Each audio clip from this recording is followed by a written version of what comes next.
video lecture for homework for Chapter 4 for statistics, and in this lecture I'm going to discuss contingency tables. There's a written lecture by me on Blackboard on contingency tables. I really think you should look at that written lecture, not just listen to this video on it. There is nothing in the text on contingency tables. I know a lot of you are taking statistics in order to go into nursing or other medical programs, and you need statistics for medicine then, and contingency tables are used frequently in medicine to look at test results. So I want you to be familiar with these tables. And here's a typical example. These are results from the tests of 1,848 children with the rapid antigen strep test. This is a rapid strep test they give you in the doctor's office, and then sometimes they give that to you and give you a prescription, and then they also send it off for culture, and then they call you later and tell you what to do about it. But it's a rapid test they can give in the doctor's office. Now, how good is this test? And that's what we're looking at here. This is a typical contingency table, and it's arranged like this. In the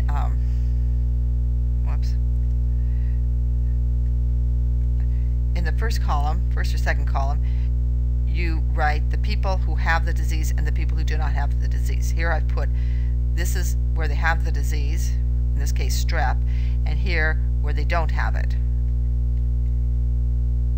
Right, so the people go, the subjects in their disease or non-disease state are in these columns. In the rows are the test results. In this case, the test is positive, and here are for all the negative tests. Now look at what's called the margin. The margin are these squares here on the edge, the ones that aren't in red. Over in this corner is the total number of test subjects. This is the number of people tested and the number of tests received. Should be a one-to-one correlation there, right? The people who had the disease, there were 554 that had strep. 1,294 did not. These two numbers add up to the 1848. In this other column, of the test scores, 414 were positive. That's right here. 1,434 were negative. You add these two together, and you also get 1848. This is called the margin. You see how this works? These tables are sort of a bookkeeping device to keep everything straight. But the total number of people with plus the total number of people without the disease should add up to your total number of test subjects. The number of positive tests plus the number of negative tests should also add up to the same number. Now inside here, inside of this box in red, we have how the results came out in terms of sick versus non-sick people. The test was positive for 388 people who actually had strep. It was also positive for 26 people who did not have it. The test came back negative for 166 people who actually did have strep, and it came back negative for 1,268 people who did not have strep. So the test isn't perfect, and we want to look at that. There's going to be some specific words that I'm going to give you just because it's good to know them, but you don't have to memorize these. On the exam, I'll always say, find the, for example, what is the probability that a person with strep had a positive test? Oh, let me explain something else here. T and N represent true and false. So this is true positive, false positive, false negative, and true negative. That's what the TP, FN, FP, and TN mean. T and F are for true and false, and P and N for positive or negative test results. So if I want to know the probability that somebody who actually had strep got a positive test, I would take the number of positive tests for these people, that's 388, and divide by all the people who actually had strep. Okay, then you take a calculator and work that out. It comes out to 0.61. This has another name. It's called the sensitivity of the test. How sensitive is the test? In this case, it didn't get such a good score. We mean sensitivity in picking out the disease, because it missed it 166 times. It missed it about half as number as over, half the number that it actually found. But that's fine, you just have to calculate it and not pass judgment on the test, but you got to know about these things. Okay, then let's look at the people who did not have strep. What is the probability that the people who did not have strep came back with a negative result? So that would be 1268 were actually negative tests, right? And there were a total of 1,294 that did not have strep. So when we work this out, actually in this case you get a bigger number, things like 0.97. Right? This is called, and this is a hard word to say, especially if it's cold, specificity. Like how specific is the test.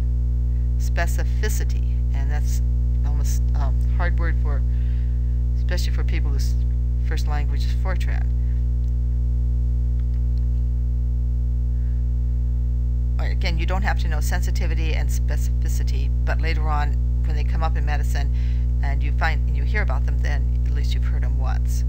So this is the probability the person with strep actually got a positive test, 61%. The probability that someone who did not have strep was cleared, got a negative test result, is about 97%. So this would be a good test for clearing people who didn't have strep, but it really isn't that good for picking out strep, is it? Okay.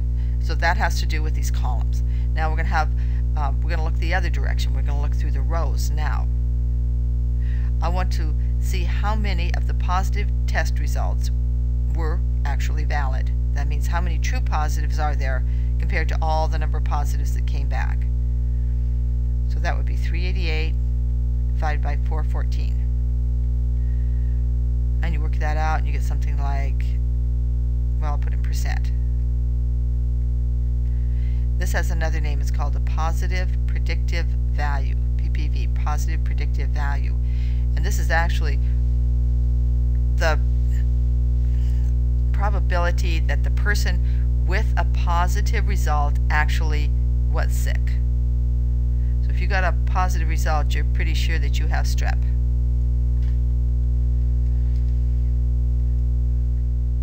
And for the second row, we look at how many people who actually had a negative result, we want the fraction of the true negatives out of the total number of negatives. So it would be 1268 divided by 1434. And if you work this out, it's something like 88%. Okay, this is called the negative predictive value. What it's saying, what is the probability that if you got a negative result you don't have strep? 88%. There's a good chance that you might still have strep. And that has to do with all those false negatives. Okay, so to look at this again, this is your contingency table. The total number of subjects is written right over here in the corner. It's also the total number of test results. The subjects are divided into those who have the disease, 554, and the remainder who do not have the disease. The test results are divided into the positive test results, 414, and 1434 negative results.